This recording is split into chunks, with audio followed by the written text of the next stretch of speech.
What is going on, FA Nation? John Impemba here with James Grande. Welcome into the Fantasy Alarm MLB DFS Game Day Playbook Preview Show. We're looking tonight at the Wednesday 8-game main slate at 7:05 p.m. Eastern Time. DraftKings gave you a 4-game 1 p.m. slate, a 3-game 6:40 slate. So for those of you who are playing that, make sure you get in our Discord. Ask us your lineup questions there. We'll be around to help you out throughout the day. But we're going to be looking at the 8-game main slate.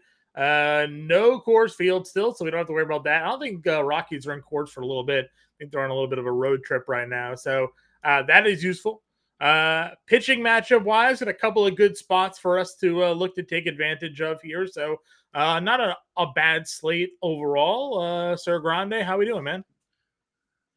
You know, we've seen better days, we've seen worse days, but here, nonetheless, for the 8-game breakdown here, there's really cheap pitching, there's really expensive pitching, so it's going to be an interesting build because the really cheap pitching, there's some interesting names down here. One particular is making his debut in 2024. Another one has been largely bad, except he's been better his last couple outings. So it's going to be an interesting breakdown. Right. Likely not going to start. No Detroit starter actually does start. So it is going to be a very interesting breakdown for this 8-game Wednesday slate. Agreed. Your top two price pitchers face each other. Jack Flaherty at home against Seattle. Logan Gilbert on the road against the Dodgers here. Flaherty is $10,500. Obviously, we saw the success that Gavin Stone had in the debut matchup between these two teams on Monday. He had a career high, was it 10 strikeouts in that game? 9 or 10 strikeouts in that 10. game? Yeah, he had 10. We obviously know Jack Flaherty has that in his bag. He had 10 strikeouts against a Pirates team the other day, 7 bookending that against Oakland and Milwaukee. So great strikeout upside matchup. Home runs have started to bite him a little bit the last 2 games, 2 homers in each of those. And we talked Seattle's offense for most of the point this season has been better outside of Seattle. We'll see if that comes through or not on the Tuesday slate. Logan Gilbert, $1,000 cheaper for him there. Has been kind of a fox all season long. Just fantastic in or out of Seattle here. But just a tough matchup. Again, you're going up against a Dodgers lineup that is completely healthy now. Max Muncy's back. Edmonds back. Betts is back. So, probably a fade for me on Logan Gilbert. Aaron Nola, one thing about Aaron Nola you don't have to worry about here. Do you know what it is? Against Atlanta. Oh, yeah. Austin Riley. Doesn't have to worry about the Austin Riley BVP, which I would have brought up. You would have been very angry when I had brought it up. I do know that one because Austin Riley in this, their careers are like kind of parallel. Nola's a couple of years older, but they have faced a lot, and I know Austin Riley has a ton of. Austin Riley has absolutely obliterated him in those BVP matchups, but not something that we'll have to worry about for Nola. So maybe that makes this matchup a bit more appealing for you at $9,200. Looking at the top 3, and I guess looking at this pitching slate overall, do you find yourself gravitating towards one of these top starters? Yeah, I mean, Flaherty has the upside. You mentioned it. You said the word. You said strikeout, right? Nobody on this slate has the strikeout upside that Jack Flaherty has against the team that strikes out more than any other team in baseball. So whether it's the road or not, Jack Flaherty, I think, is the clear number 1 option. If you can prioritize him, do so. I'm with you on the Logan Gilbert front. I am not sure we're going to use many pitchers versus the Dodgers. I think those days are past, right? If we were going to use any pitchers, it was during this Ohtani stretch where he was 4 for 30 with 4 home runs and 27 stolen bases. That stretch is gone. I'm okay using Nola because of the strikeouts. Not that Aaron Nola has been much of a strikeout wizard lately, but I do think some context matters. Washington, Arizona, 2 tough matchups in terms of strikeouts. Dodgers probably should have been better. Yankees probably should have been better. Only thing I'd say that worries me about Nola, and we're hitting a little bit of a rough stretch, a lot of hits, dude. A lot of hits. 7, 9, 8, 7, 6 in those last 5 starts. 6 in the Pittsburgh. Like 6 straight starts where Aaron Nola's allowed 6 hits. And then you factor in 4 of those games he's had double-digit walks. That is a lot of traffic to be navigating, and a lot of traffic to be navigating against a team, despite like removing Riley, despite removing Acuna, like still Marcell Ozuna exists in the world. Yeah. And Matt Olson exists in the world, and obviously the better split. So I think as I talk through that, I like Nola less, and it's just for me. I mean, I agree with you. Obviously, the hits have been there. In Arizona has been a good offense. Dodgers, obviously, good offense. Yankees, good offense. I mean, I know. I he's know. he hasn't had the easiest of runs. Washington doesn't strike out.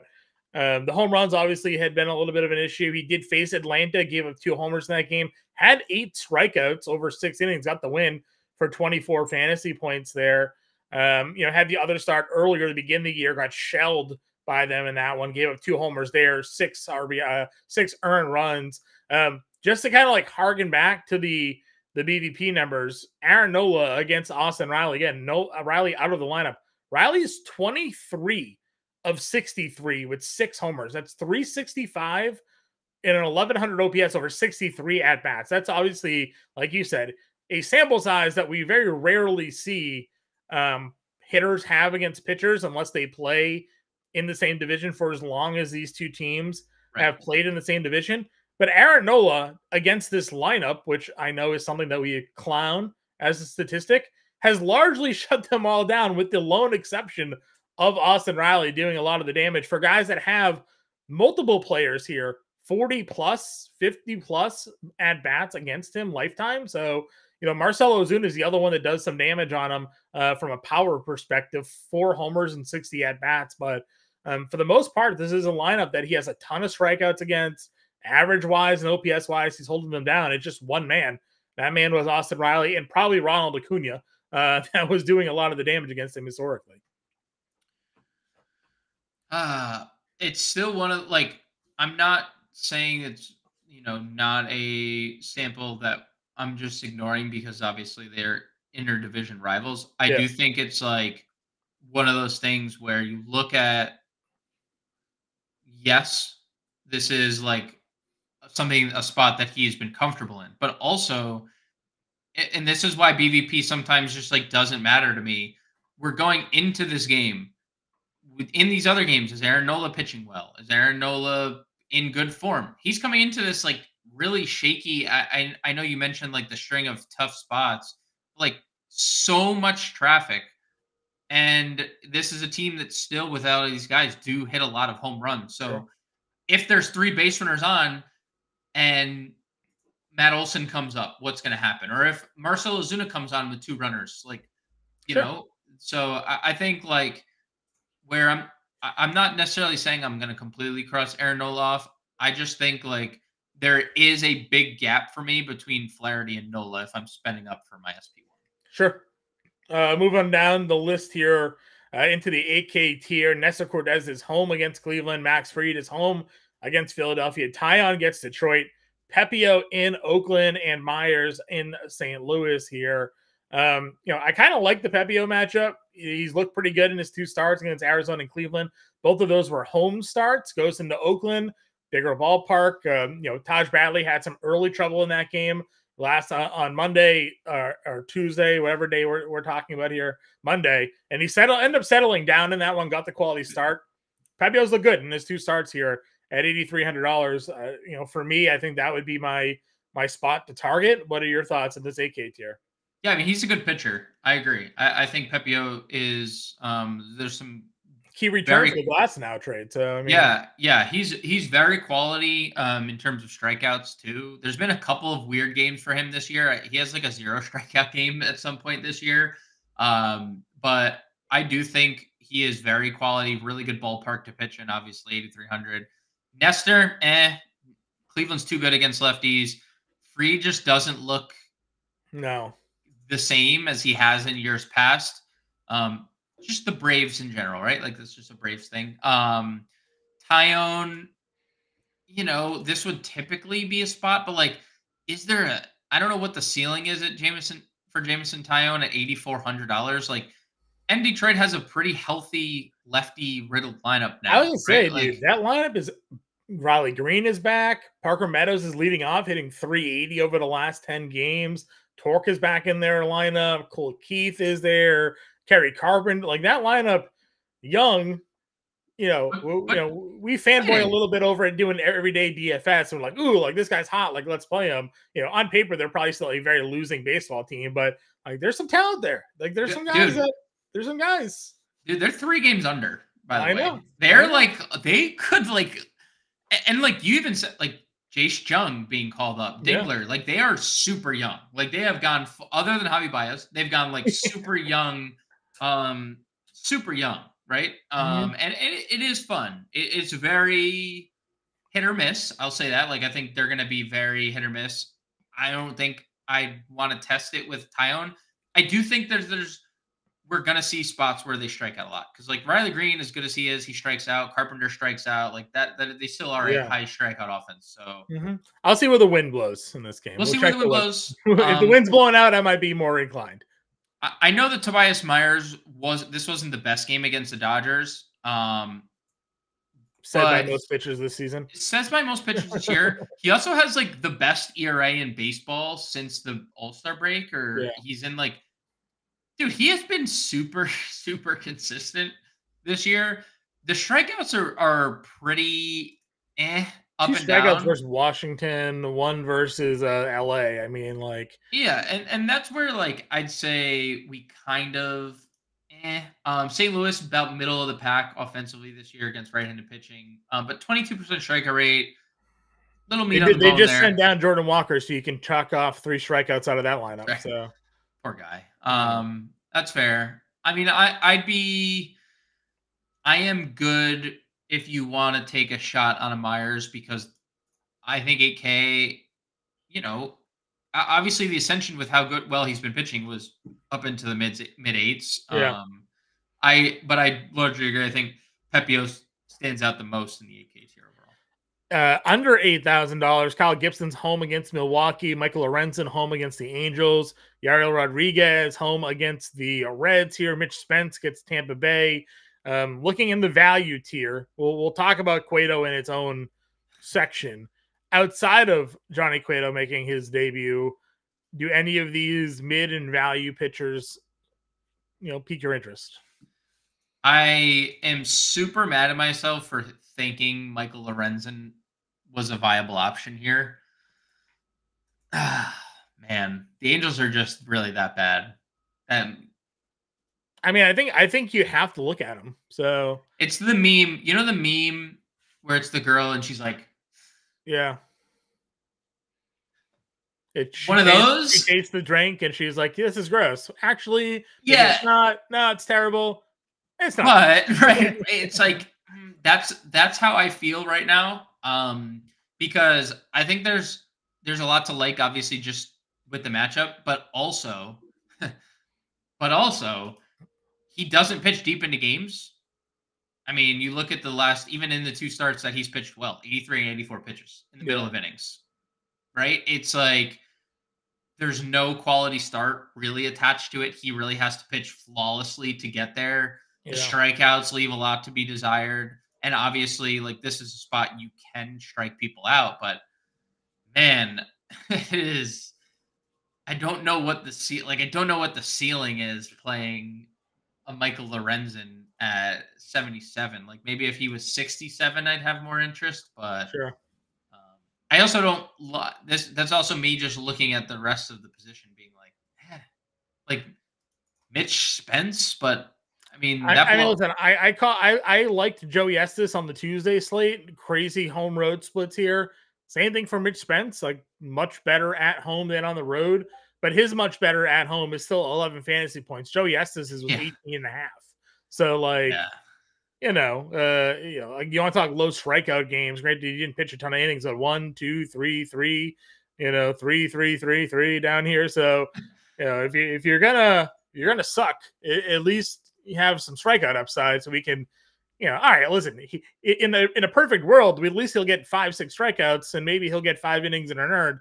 But if you're only going to go 5 and give up a couple runs and only strike out 2 or 3, then that's even a lower floor than I'm looking to play with. So right, I'm with you here. All right, let's get to Johnny Cueto, because I think this dude can still pitch. Crafty veteran. He's gonna throw off your timing with his awkward, Nestor Cortez stole his bag sort of routine here. Who they stole from Louis Tiant. Yeah, who they stole from 9 other people for sure. Yeah, listen, I don't know. I think that there's some potential here for that. So it is Kansas City. I thought you were gonna keep going with like the crafty. That's what it is. Like you're just what does he throw? 87 now? I mean, does he throw that hard? Wasn't he throwing emphasis the last time he was pitching in that year? Like I'd super be shocked. slow curves. Like let's see if we can because Fangraphs usually tracks that stuff. I don't know if they'll be tracking his velocity for minor leagues. Let's see. 2024. Let's see if we got all right. No, but so last year his average fastball velocity was 88 miles an hour. I was gonna say in the major leagues. That was a major league number. He was not throwing hard. So like, oh, actually, I take that back. So this tweet, which is done in Spanish, so I have to hit the translate. His fastball sat at AAA 91 miles an hour. Okay. This is from L Extra Base. 78,000 Twitter followers. Seems like a legitimate source here. Fastball sitting 90-91, 1.9 walks per 9 during his AAA sample size there. I just looked at I was just looking at some data here. 10 hits per 9 innings in AAA this year. So he was with Texas for a little bit in Round Rock. The Angels. Yep. And then the Angels. So the Rangers AAA play in like in the PCL. Yeah, horrific pitching conditions. So he was much better with the Angels than he was with the Rangers in terms of overall numbers. Okay. I mean, again, we're grasping at straws here. He's 6K. Would I actually play him in a lineup? No, but if you will, dude, it's cool. No, I don't think so. I probably won't because Kansas City's got Bobby Witt, and they're also better against righties this year. Yeah. As a team. I'm happy to see him throwing 90. I'm happy to see him throwing 90-91. That's great. Would you play Kenta? I don't know. What? Because he had a good start against Seattle? It's not like the Cubs. His win equity is very low. The Cubs are a very middling offense. That is the kids would call it mid, right? Like so poor. He has. He's benefiting obviously from coming into the game against like the middle to back end of their lineup and not immediately getting the top of their lineup. So maybe he gets like 2 warm-up innings against, the 6 through 9 hitters, and then he comes back around to the top of the order, and by then he's loose. Maybe that's what's going for. Yeah, but that's still a factor here. Sure. That's still something that's going to happen. It's right? 5K. If you want to play a 5K starter, not even a starter, 5K long relief man, sure.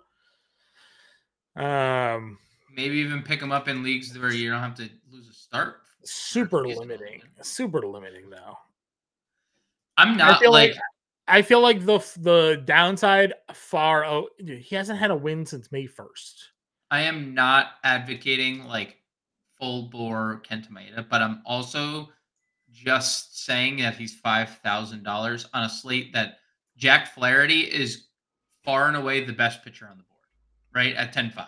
Yeah. Far and away the best pitcher on the board. And it just makes things significantly easier if you pair Flaherty and Maeda is serviceable at 5,000. I mean, I guess we'll see what kind of value we have in this slate too. Like my initial thought process is to go Flaherty Pepio. Sure. And then you get $3,900. You just take Trevino at 34 or punt catcher down here somewhere and kind of like figure out your Toronto's on this slate, right? So we got our Will Wagner who's getting cleanup. I don't mean to jump around. We'll go over each position, but I think there's ways to not have to take those chances. Okay. But we'll go over let's break down the rest.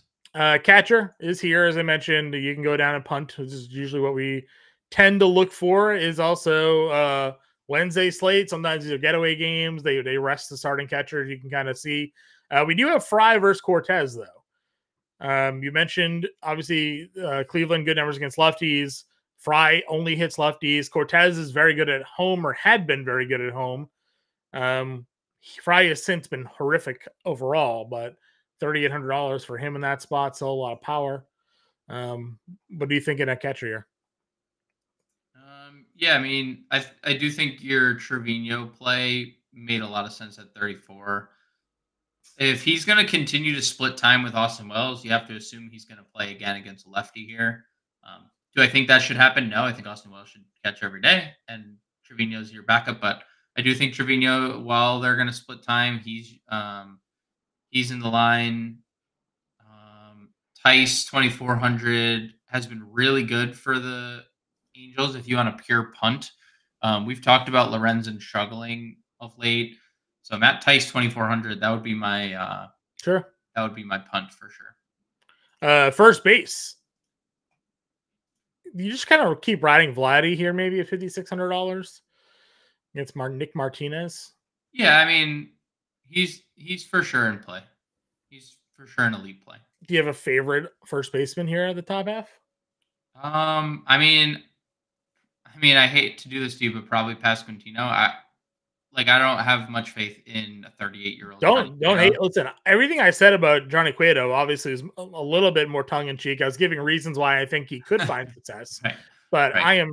I've already said to you, I'm not pitching Johnny Cueto unless I'm in a 20 lineup build on an 8-game slate here. Yeah, 100%. Now Pasquantino is obviously fallen off a little bit. Yes. You know, it was a crazy hot stretch. Yeah. He's also not Bobby Witt, so no, he's not. But he's also in this slowing down period, still driven in 10 runs over his last 10 games. Like there's still a lot of run producing upside to him, even when he's like in a slower stage. Yeah, for sure. So you have Pasquantino. We'll talk Brandon Lau at second. Let's see. Michael Busch, 42. Torkelson, 41. Can play any of those guys here in that range. Value? Is there even a value first baseman down here? Ty France has been good. Yeah, Candelario went on the IL too, so Frank's going to get a lot of playing time.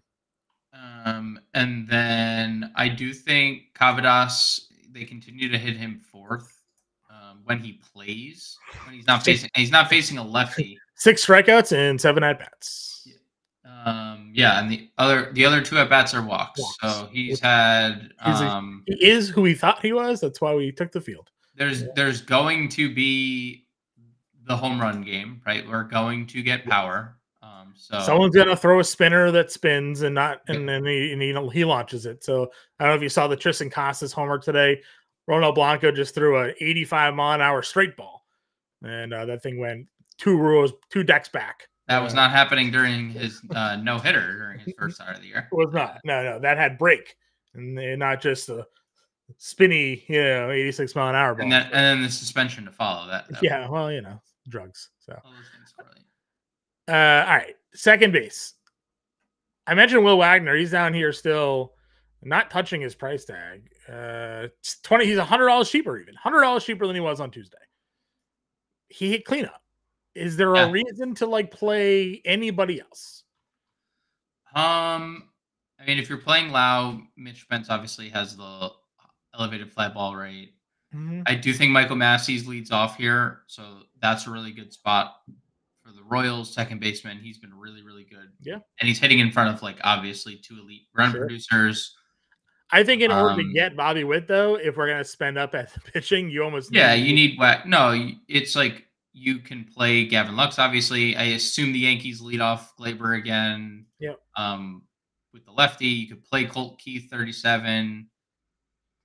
Edman hit 9th, stole a base immediately, which I think that's what Tommy Edman does. He is super active on base paths. Where's his price tag? There he is. 36, second outfield. But yeah, I mean, I do think you're right when you talk about Will Wagner. I will say, like, Leo Jimenez homered again for the Blue Jays tonight. There's a lot of power there. It's an interesting value tier. I do think that there's clearly the best option is Will Wagner, but especially if they're going to bat him fourth, which I don't see a reason why they wouldn't after scoring 10 runs and you get the lefty righty matchup versus Martinez and all that stuff there. Third base, Ramirez up at the top against Cortez, a better split side for him here against lefty. Bohm also gets a lefty in Max Fried. Muncy homered first game back, so he's picking up right where he left off. I looked at this position. I wasn't really like overly enamored with anything. I just kind of gravitated right back down to Junior Caminero, and $3,100 power will come. Maybe this is the matchup against Mitch Spence. If not, we know there's stolen base potential here. I know. I feel like we've been repetitive over the last few slates, but they're not moving the prices on Wagner or Caminero, and we keep spending up at shortstop. So, like, we're just taking the value at those two positions. Yeah, I mean, I think I have a little different opinion here because Jose Ramirez gets a lefty here at 6,300. Oh, yeah, great spot for him. I think he's one of the better spend ups. I mean, he's about to be 30-30. He's one stolen base away from 30-30 on the year. This is the better split. And Nestor, outside of a start against the White Sox, has been dreadful for 2 months. So I think Ramirez is one of the better spends in Yankee Stadium of the day. I do like Alec Bohm back to run producing, has been really good against Philly. Is with a bullet the best team in baseball against lefties over the last month or so. They've overthrown Oakland and haven't looked back. Bohm is right at the top of that list as reasons why. Those would probably be the two primary reasons. I wouldn't just go right to Caminero. Not that I don't think Caminero is a great play, because I do. He keeps getting cheaper too, which is obviously a plus. But because the power is obviously coming. And he gets on every game. He is a very patient hitter. He has speed, and he's incredibly powerful. So the problem is when he gets on, there's almost no run scoring ability because his offense around him stinks. Nobody can do a gosh. Well, that's why you're waiting for him to do it himself, right? You're just waiting for the power to come there. Yeah, I think Oswald Peraza will be in the lineup for the Yankees. He had been hitting really well at AAA before his call up, and then homered in his first game in the call up. Mm-hmm. He got one hit in the Tuesday game against a lefty, hit ninth, third base, shortstop, $3,000. You got a $2,200 Jace Jung here, and Jace Jung if you're interested in not playing Tyone or just hunting third. I think that's pretty Young's got another hit on Tuesday, so mark that now. 3 straight games getting on base for him. So good value there. Shortstop, as I alluded to, a spot to spend. Witt, Betts, De La Cruz, Turner. Adames, even though he's not home, is in a good spot against Gibson here. I mean, you just Bobby Witt versus Johnny Cueto, right? Yeah. Right. I mean, yeah. There's not many situations where Bobby Witt's not the best play of the slate.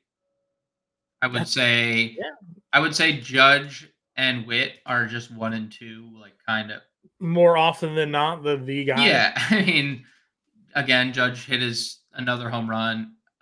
Joey Cantillo, that the guy the Guardians are pitching, has allowed 4 home runs in 3 starts.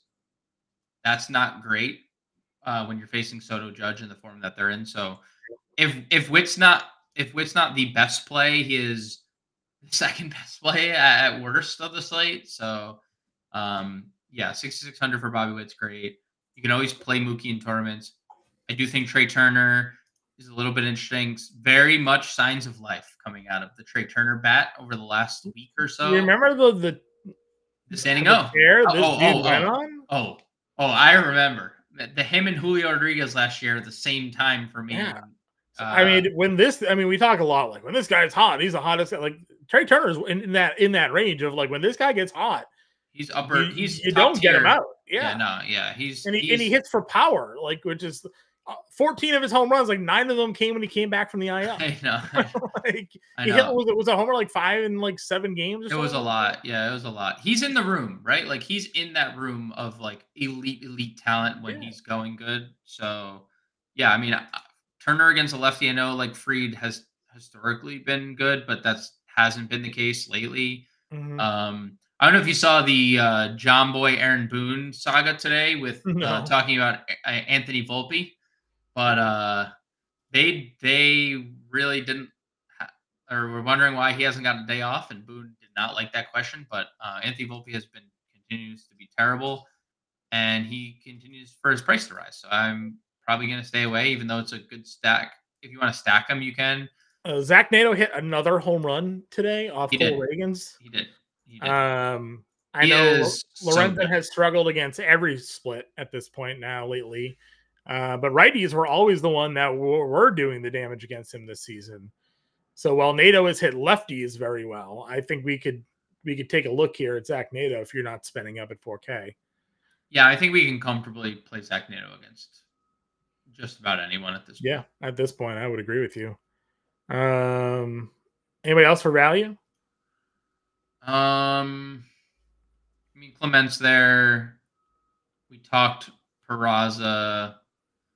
We talked Jimenez. Yep. I don't think there's anything else. I agree. All right, outfield we go then. Judge against Cantillo, Soto. Both of those guys went back to back today. Ohtani against Gilbert. Ohtani, if he's gonna make contact, it's gonna be a home run at this point. Seemingly the way his stretch of play has gone. Contact, home run, walk, stolen base. 2 stolen bases. Yeah, 2 stolen bases. Walk, stolen base is usually how that ends up playing. Bellinger versus Maeda to me is the least appealing. Just I feel like that's a matchup he should take advantage of. Yep. Schwarber has been hitting lefties better than righties this year. I know he's in a little slump right after we talked about how good he had been hitting. Yeah, but he has been great. He's like one of the few guys I've always been super comfortable playing with, like playing against any split, because like can always homer. He just is he's always live to homer. Live to homer off anybody. Agreed. Under 5K? Under 5K. I mean, if you're stacking Yankees, Giancarlo is always the forgotten man. Sure. I think you said it the other day. You were like, just half the year he had like 20 home runs. As a Yankees fan, I could not believe he had 20 home runs. Yeah. I could not believe he was at 20 home runs. Said he was like the Schwarber. Like if he had missed time, he would have had a 40 homer year. Yeah, like, that was what it was, right? Yeah. Because when I was surprised, I was like, if you told me going into the year that Stanton was going to hit 240 and have 40 homer pace, I would have spent $25 on him in an auction league, right? Like, right. But the last couple of years he had hit like 212, 210, and you were just kind of out on that. Yeah. So I do think that there's obviously merit to getting to Stanton, and he's always a pivot off of your top 2 names. Yeah. Or one of them. Yep. Springer homered again. Yeah. I think, did he hit 2? Yeah, I think he hit 2 on Tuesday. Yep, Friedl's there. Burleson. I like Myers a little bit too much, I think, to get Burleson there. And I played Michael Harris too. Yeah, and he'll lead off probably in that spot. Castellanos versus a lefty. Yes, very much so. Very much so. Detroit guys are all down here. Carpenter, Vierling. Parker Meadows was like 33 on the Tuesday slate. Where are we now? Parker Meadows, $3,200. So he'll probably lead off again. They sent Pages down, by the way. They did. I was semi-surprising, but also like we had talked about it. Yeah. Like somebody was out of the fold, right? Like I assume they would have taken the offensive bat with Pages over the defensive. We thought Kiermaier. Yeah, I mean Edmonds a very good baseball player everywhere. So I cannot believe that Weston Wilson is $4,100, but I will say it. Had a cycle, has been really productive, and he's going to be in the lineup against a lefty. If you're stacking Philly, we didn't talk Real Muto. He's been good against lefties too, but this whole Phillies lineup is just incredibly appealing with anytime a lefty's on that. You got Josh Lowe here at 39 expense as well. Stole another base on the Tuesday slate because all he does is get on and just run. Yep. Another guy who can't score because nobody can drive him in, but he runs. It's true. Again, your Diaz just homer because he's about the only guy on my team that is productive. Edmonds down here, obviously 36. Melendez at 34 against Cueto. I'm in. I'll buy into that one for sure. Yep. Anything else down here for you? You mentioned Meadows. Obviously, that's in play. I mean, PCA is a little bit interesting at 31 if you're out on Maeda. I mean, it's been a very up or down season. I do like a couple home runs this month already. Yeah, another batting stance change guy. I don't know if we've talked about that or not, but not once on this program. Got his hands in the load position set and added a leg kick for timing and homers. So you know who's been wildly, weirdly good, and I'm assuming it's steroid related. Ramon Laureano. I was gonna say, is we talking about Ramon Laureano here? Yeah. Didn't we mention it the other day, and then he homered in back-to-back games again? Yeah. So obviously, again, looking at like seasonal fantasy, basically, you go click on like who's the hottest guy in 15 days, PR 15 ranking, and like Ramon Laureano was number 1. I was like, yeah, it seems sus. You know, like I don't know if I'm buying into that one yet, but I mean, he you know, dude, that Oakland year before he got tagged for PEDs was crazy. So yeah, no, dude, he was a fantasy darling, right? Was he on pace for like 30-20 that year before he got suspended? I think he hit it. I think there might have been a 30-20 in his cards. Let's see. What did he end up with? He had a 24 homer, 13 stolen base year in 2019. He played 123 games. I don't know when the suspension was. He only played 54 in 2020, so maybe that was it. Maybe that was his suspension year. Yeah, I think that sounds accurate. Yeah. Mm-hmm. Anyways, Ramon Laureano, ladies and gentlemen, still kicking. He's been good, dude. Survived the PED suspension to still playing baseball. So hey, and you know what? To be fair, you know where he hit in the Tuesday lineup? He hit like third, second. Yeah, second. So again, I know you like Nola. I know, I'm not saying I don't respect Aaron Nola as a pitcher, but also very cheap for a 2-hitter that's hitting really, really well. Yeah, that's fine by me. Let's build a lineup. I thought we might have just had a little league home run by Gunnar Henderson. I was confused for a second, so I apologize for the weird look there. He advanced to third on like multiple throwing errors, and I thought it was saying that he had scored. All right, so are we gonna do the Flaherty and Pepio line? Pepio, yeah. All right, because I think we have enough value if we go with Wagner. It is going to be slim pickings if we decide to go Witt or Judge. That's going to be I guess it depends on like how far down we go. Like if we Matt Tice 2400 catcher, I think he's been really, really good. So Witt first base. Just do a little stack there, and then do Melendez maybe. 4,250 for 2 outfielders. That's the thing. Yeah. Thank you. Yeah. You mentioned Wilson. Do you do Wilson Castellanos or something like that? Yeah, I think Philly makes a bunch of sense. Okay. We got Flaherty, Pepio, Tice, Pasquantino, Wagner, Caminero, Witt, Melendez, Wilson, and Castellanos. If you're not in on Pasquantino because he's been struggling, could go Lau. Pair him up with Caminero against Spence. I'm done. 2 Rays, I'm done with it. 2 Rays? Okay, I'll go back to Pasquantino then. $200 left over for everybody. I'll be on the playbooks. That'll be out there in time, obviously, for our 5 p.m. live stream, which you'll see myself and Grande on. We'll take you all through the latest news and updates. Make sure you leave a comment if you have any questions in our show comment section there. Let us know what you guys think for this slate. Hit a like, hit a subscribe button. Free way to support the work we do here over at Fantasy Alarm. We'll see you at 5.